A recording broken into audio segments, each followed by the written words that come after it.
Redox પ્રક્રિયાનું સંતુલન. આગળના લેક્ચરની અંદર આપણે જે તે તત્વના ઓક્સિડેશનાંક કેવી રીતે નક્કી થાય એમની સામાન્ય રીતો જોઈ. ત્યારબાદ કોઈ રેડોક્સ પ્રક્રિયાના સંતુલન માટે રેડોક્સ સંતુલન કરવા માટે 5 સ્ટેપની અંદર પ્રક્રિયા થશે.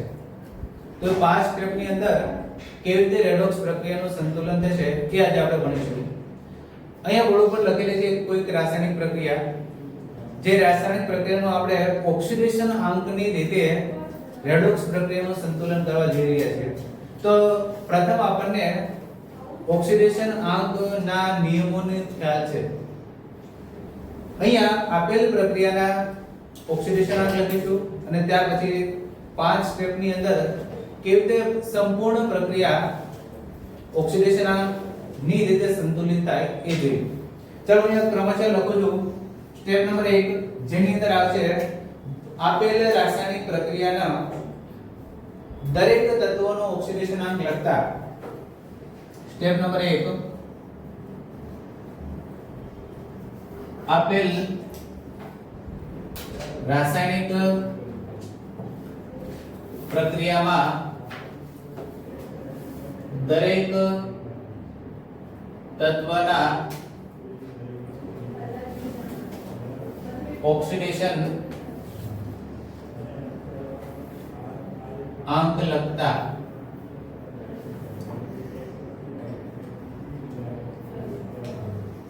પ્રક્રિયામાં આપેલું તમને MnO4 -1 MnO4 -1 વત્તા Br- gives MnO2 વત્તા BrO3 -1. ચાલો આપણે દરેક તત્વનું ઓક્સિડેશન પ્રથમ લખીશું. ચાલો અહીંયા આપેલું છે MnO4 -1. તો MnO4 -1 નો ઓક્સિડેશન આંક લખવા માટે હું આવી રીતે નક્કી કરીશ. પહેલા MnO4 -1 Mn વત્તા 4 ઓક્સિજન પરમાણુ છે. તો 4O બરાબર સંયોજન ઉપર વીજભાર -1 છે, તો બરાબર ને આ બાજુ -1 લખીશું. ચાલો ત્યાર પછી Mn નો આપણે નક્કી કરવું છે, તો જેમ જેમ રાખીશું ઓક્સિજન નો સામાન્ય અવસ્થામાં ઓક્સિડેશન આંક -2, તો Mn જેમ જેમ વત્તા 4 ને આપણે ઓક્સિજન ના ઓક્સિડેશન આંક -2 વડે ગુણીશું. બરાબર મૂળ આવશે અહીંયા -1. ચાલો -2 ગુણ્યા 4 -8 અહીંયા આવશે. Mn કૌંસની અંદર -8 બરાબર -1, પરંતુ -8 બરાબરની પેલી બાજુ જશે તો +8 માં ફેરવાશે અને એમાંથી એક બાદ કરીશું તો અહીંયા સંપૂર્ણ Mn નો ઓક્સિડેશન આંક આવશે +7. તો Mn નો ઓક્સિડેશન આંકનું મૂલ્ય આવશે +7. ચાલો ઓક્સિજન નો ઓક્સિડેશન આંક સામાન્ય રીતે આવશે -2, ડાયરેક્ટ લખી દઈએ છીએ. Br -1 એક સંયોજક પરમાણુ છે, તો Br નો ઓક્સિડેશન આંક -1. ફરીથી અહીંયા Mn જે ઓક્સિજન સાથે જોડાયેલો છે, ઓક્સિજન નો ઓક્સિડેશન આંક છે -2, પણ એવા બે ઓક્સિજન પરમાણુ છે, તો સંયોજનમાં બે ઓક્સિજન પરમાણુ -2 ઓક્સિડેશન આંક ધરાવશે, તો ઓક્સિજન નો ટોટલ ઓક્સિડેશન આંક થશે -4. એમની સાથે જોડાયેલું છે મેંગેનીઝ, એટલે મેંગેનીઝ ઉપર આવશે ધન બાર આવશે +4. આથી મેંગેનીઝ નો ઓક્સિડેશન આંક આવશે +4. ફરીથી Br અને ઓક્સિજન -2, એવા ઓક્સિજન પરમાણુની સંખ્યા છે આપણી પાસે 3. તો અહીંયા ઓક્સિજન નો ઓક્સિડેશન આંક -2.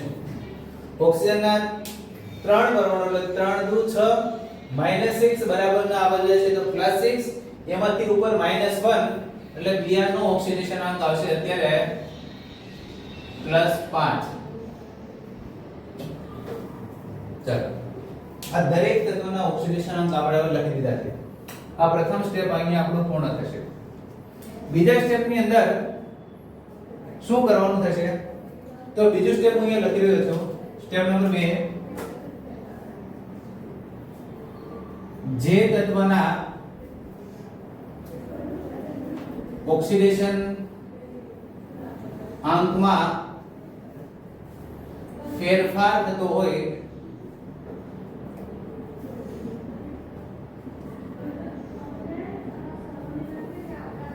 તેવા જ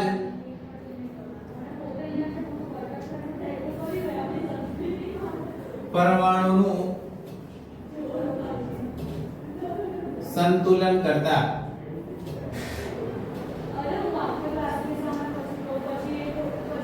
અહીંયા જે તત્વના ઓક્સિડેશન આંકમાં ફેરફાર થાય છે તેવા જ તત્વોનું આપણે અહીંયા સંતુલન કરીશું. તો પ્રથમ આપણે જોઈ લઈશું કે મેંગેનીઝનું ઓક્સિડેશન આંક છે +7 પ્રક્રિયકની દિશામાં અને નિપજની દિશામાં મેંગેનીઝનું ઓક્સિડેશન આંક છે +4. તો અહીંયા ફેરફાર અનુભવે છે. નંબર 2 Br અત્યારે -1 છે અને જમણી બાજુ છે Br +5.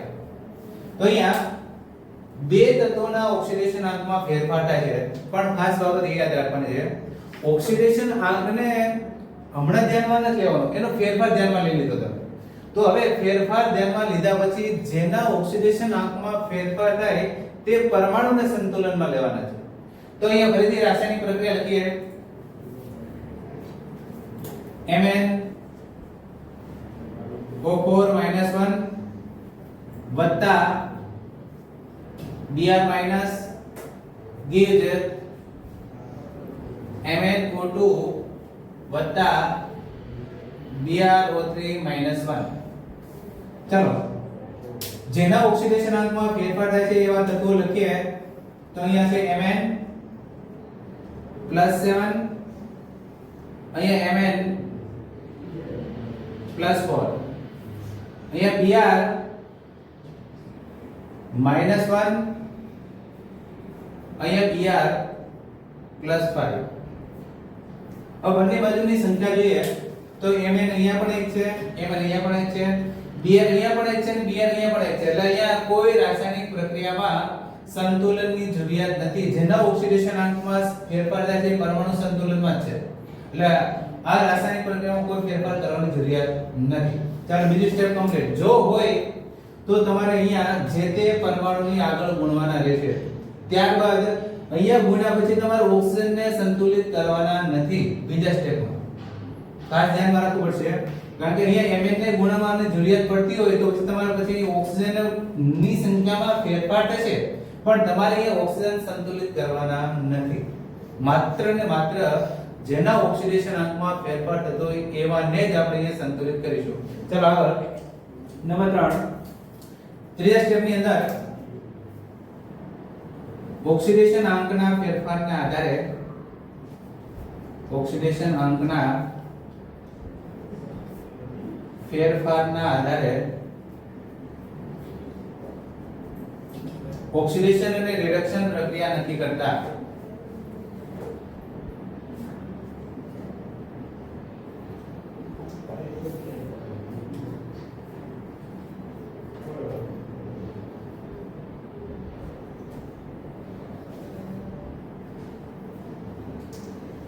ઓક્સિડેશન આંકના ફેરફારના આધારે ઓક્સિડેશન અને રિડક્શન પ્રક્રિયા નક્કી કરીએ તો Mn O4 માઈનસ વત્તા Br માઈનસ gives MnO2 વત્તા BrO3 -1. ચાલો દરેકના ઓક્સિડેશન આંક લખીએ. તો અહીંયા Mn +7, Br -1, ફરીથી અહીંયા Mn +4 અને Br +5. જેનામાં ફેરફાર થાય છે એમાં Mn +7 માંથી +4, તો આ રાસાયણિક પ્રક્રિયાની અંદર +7 માંથી +4 ઓક્સિડેશન આંકમાં થશે 3 નો ઘટાડો. બરાબર, એટલે પ્રક્રિયા થઈ જશે રિડક્શન પ્રક્રિયા અને કૌંસમાં આપણે લખી દઈશું 3 નો ઘટાડો. ચાલો બીજી પ્રક્રિયાની અંદર Br -1 માંથી બનશે +5. તો અહીં આવો જોવા જઈએ તો Br માંથી બનશે Br +5 ઓક્સિડેશન આંકમાં વધારો. પ્રક્રિયા ઓક્સિડેશન અને કેટલો વધારો થાય તો -1 માંથી +6 એટલે 6 નો વધારો.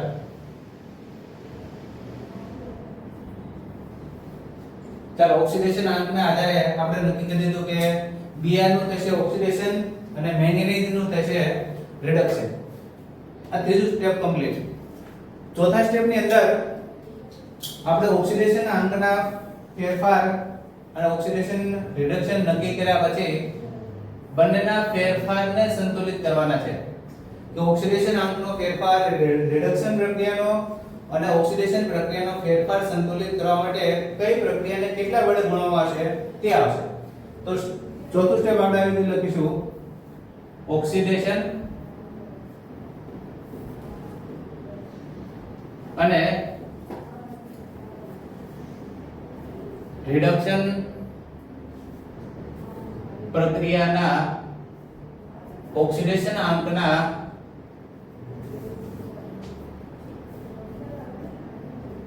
ફેરફારને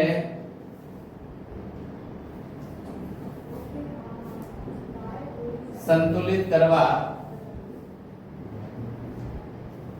ચાલો હવે અગત્યની બાબત એ છે કે અહીંયા ઓક્સિડેશન આંકનો ફેરફાર છે 3 નો, અહીંયા ઓક્સિડેશન આંકનો ફેરફાર છે 6 નો.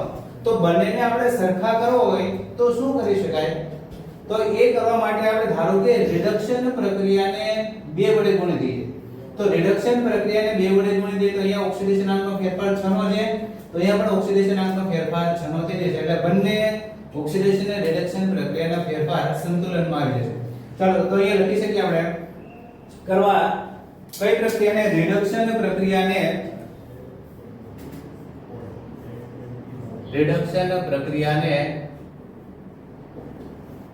કેટલા વડે ગુણવામાં આવશે તો 2 વડે ગુણતા.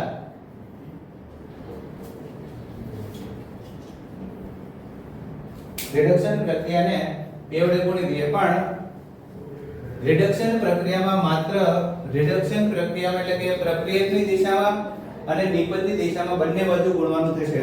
પેલો હું રાસાયણિક પ્રક્રિયા લખી દઉં છું MnO4- વત્તા Br- gives MnO2 વત્તા PrO3 -1. ચાલો અહીંયા રિડક્શન પ્રક્રિયા કોણ અનુભવે છે? તો રિડક્શન પ્રક્રિયા અનુભવે છે મેંગેનીઝ વાળા સંયોજનો. ડાબી બાજુ થી જમણી બાજુ બંને પ્રક્રિયાને તમારે 2 વડે ગુણવા થશે. તો બંને પ્રક્રિયાનું 2 વડે ગુણ્યું તો અહીંયા 2 વડે ગુણાશે અને અહીંયા પણ 2 વડે ગુણાશે. ચલો રિડક્શન પ્રક્રિયાને આપણે 2 વડે ગુણી દીધી છે એટલે બંને બાજુ ઓક્સિડેશન આંકનો ફેરફાર સંતુલનમાં આવી જશે. એટલે કેવી રીતે જોઈ લઈએ ફરીથી 2 વડે ગુણતા ફેરફાર કેવી રીતે સંતુલનમાં આવશે? તો અહીંયા Mn નો ઓક્સિડેશન આંક છે +7, એને 2 વડે ગુણી દઈશું એટલે ટોટલ ફેરફાર થઈ જશે +14 નો. અહીંયા Mn નો ઓક્સિડેશન આંક છે +4, એને તમે 2 વડે ગુણી દેશો એટલે ટોટલ ફેરફાર થશે +8. હવે જો જોઈએ તો Mn +14 માંથી શેમાં રૂપાંતરિત થશે? +8 માં. તો ફરીથી ફેરફાર થઈ ગયો 6 નો. અહીંયા તો 6 નો ફેરફાર ઓલરેડી છે, તો અહીંયા બંને બાજુ ઓક્સિડેશન અને રિડક્શન પ્રક્રિયાનો ફેરફાર સંતુલિત. હવે આવશે સ્ટેપ નંબર 5, અંતિમ સ્ટેપ, જેની અંદર શેનું સંતુલન કરવાનું થશે? તો 5મા સ્ટેપની અંદર જે તે પરમાણુનું સંતુલન, નંબર 2 વીજભારનું પણ સંતુલન આવશે. ત્યારબાદ તમને આપેલા માધ્યમની અંદર તો અહીંયા આપેલું છે આપણને બેઝિક માધ્યમ. તો બેઝિક માધ્યમ દરમિયાન રાસાયણિક પ્રક્રિયાના સંતુલનમાં OH- અથવા H2O ગમે તે દિશામાં આપણે ઉમેરી શકીએ છીએ અને એના આધારે આપણે સંતુલિત અવસ્થા ઉપર જઈએ. તો સ્ટેપ નંબર 5, આપેલ પ્રક્રિયા બેઝિક માધ્યમમાં હોવાથી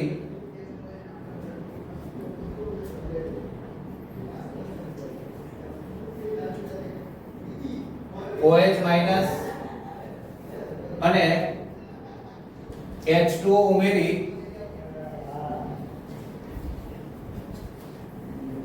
પ્રક્રિયા ના વીજભાર પરમાણુ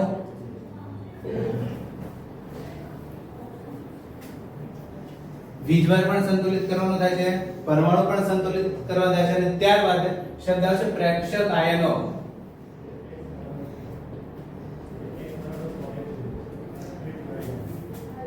ને સંતુલિત કરતા. પ્રેક્ષક આયનો એટલે જેના ઓક્સિડેશન આંકમાં ફેરફાર થતો નથી તેવા પરમાણુને આપણે કહીશું પ્રેક્ષક. દાખલા તરીકે ઓક્સિજન અહીંયા પણ -2 છે, ઓક્સિજન અહીંયા પણ -2 છે, તો જેના ઓક્સિડેશન આંકમાં કોઈ ફેરફાર થતો નથી તેવા પરમાણુઓને આપણે કહીશું પ્રેક્ષક પરમાણુ અથવા પ્રેક્ષક આયનો, જે બંને બાજુ સમાન ઓક્સિડેશન અવસ્થા ધરાવશે. તો અહીંયા એનું પણ આપણે છેલ્લા સ્ટેપમાં સંતુલન કરવાની જરૂરિયાત પડશે. તો અહીંયા 2Mn O4 -1 વત્તા Br -1 gives 2MnO2 વત્તા BrO3 -1. ચલો અહીંયા આપણે ત્રણ વસ્તુઓ પર વધારે ધ્યાન આપીશું. તો પ્રથમ છે વીજભાર. વીજભારનું સંતુલન આપણે પ્રથમ કરીશું. તો વીજભારને તમારે કેવી રીતે ગણવાનો થશે? તો પ્રક્રિયકની દિશાનો વીજભાર અને નિપજની દિશાનો વીજભારનો આપણે ટોટલ રાખીશું, નહીં કે કોઈ એક જ પરમાણુનો વીજભાર. તો અહીંયા ટોટલ વીજભાર લખીએ તો આનો વીજભાર છે -2, આ માઈનસ એટલે અહીંયા આગળ સહગુણકને ગુણવામાં આવશે, આ -1. તો ટોટલ વીજભાર અત્યારે કેટલો થયો?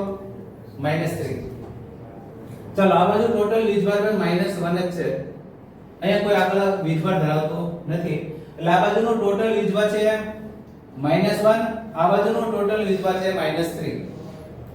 બેઝિક માધ્યમ આપેલું છે, તો બેઝિક માધ્યમમાં આપણે શું મેળવી શકીશું? OH minus. તો OH માઈનસ કઈ દિશામાં કેટલા ઉમેરીએ તો બંને બાજુનો વીજભાર સંતુલનમાં આવે? ચાલો અહીંયા -3 છે, અહીંયા -1 છે, તો આપણે નિપજની દિશામાં જો બે OH માઈનસ ઉમેરી દઈશું તો બંને બાજુનો વીજભાર સંતુલનમાં આવશે. બરાબર, તો અહીંયા લખી દેજો 3OH માઈનસ 2OH માઈનસ ઉમેરી દો તો અત્યારે વીજભાર ટોટલ થઈ ગયો -3 -3. ચાલો આ એક વીજભાર સંતુલિત છે. ત્યાર પછી જઈશું આપણે પરમાણુ પર. તો મેંગેનીઝ પરમાણુ 2 છે, મેંગેનીઝ પરમાણુ 2 છે, Br 1 છે, Br અહીંયા પણ 1 છે. હવે પ્રેક્ષક આયનો જોઈએ તો પ્રેક્ષક આયનોમાં ઓક્સિજન અહીંયા 4 દુ 8 8 થશે, અહીંયા 2 દુ 4 4 ને 3 7 7 ને 2 9. ઓક્સિજન પરમાણુની સંખ્યા છે આ બાજુ 9, આ બાજુ છે 8. હાઇડ્રોજનની સંખ્યા અહીંયા છે 2, આ બાજુ કશું છે નહીં. તો હવે હાઇડ્રોજનનો એક અણુ આ બાજુ ઉમેરી દઈએ, સોરી પાણીનો એક અણુ આ બાજુ ઉમેરી દઈએ તો બંને બાજુ ઓક્સિજન અને હાઇડ્રોજન પણ સંતુલિત. જો તો હાઇડ્રોજન એ કેટલા થઈ ગયા? 2, હાઇડ્રોજન અહીંયા 2. ઓક્સિજન પરમાણુ કેટલા થઈ ગયા? 4 દુ 8 ને 1 9. અહીંયા પણ 2 દુ 4 4 ને 3 7 7 ને 2 9. તો બંને બાજુના ઓક્સિજન પરમાણુ પણ સંતુલિત છે, બંને બાજુના પરમાણુ પણ સંતુલિત છે અને બંને બાજુના વીજભાર પણ સંતુલિત છે. આ રીતે આપણે સંપૂર્ણ રેડોક્સ પ્રક્રિયા નું સંતુલન કે પાણીના અણુ અને બેઝિક માધ્યમમાં OH- ઉમેરીએ તો આ પ્રકારે રાસાયણિક પ્રક્રિયાનું સંતુલન લાવી શકાય.